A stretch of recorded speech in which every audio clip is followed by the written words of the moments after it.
శ్రీరాజరాజేశ్వరా భవహరా శ్రీమహితా దేవగంగాధరా సేవకావనశీల కరుణాకరా శివశంకర మమ్ము పాలింపరా. శ్రీరామలీలా కథాగానము చిత్తశాంతిని గూర్చు శృతిపేయము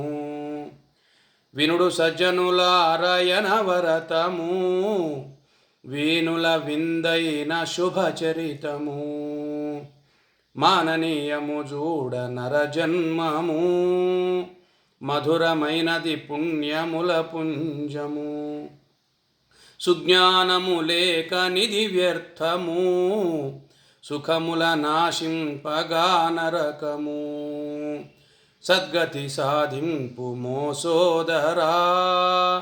స్వార్థమోసపు కృత్యముల మానరా మట్టిగలిసెడి దేహమోహమ్మునా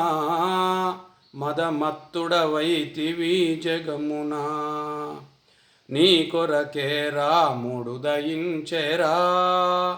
నిజమైన పురుషార్థమును దెల్పెరా ఆలింపుమా రామచరితమ్మును ఆంతర్య సందేహములు వీడును. రమ్యముగా రంజకమైన రీతిలో పండిత పామర్లకు అర్థమయ్యేలా రామచరితను రచించి మరి 10 కాలాల పాటు సమాజానికి అవసరమయ్యే సుజ్ఞానాన్ని అందించిన మా పెదనాయన శ్రీ శ్రీ రుక్మాభట్ల నృసింహస్వామి గారికి కోటి దండాలతో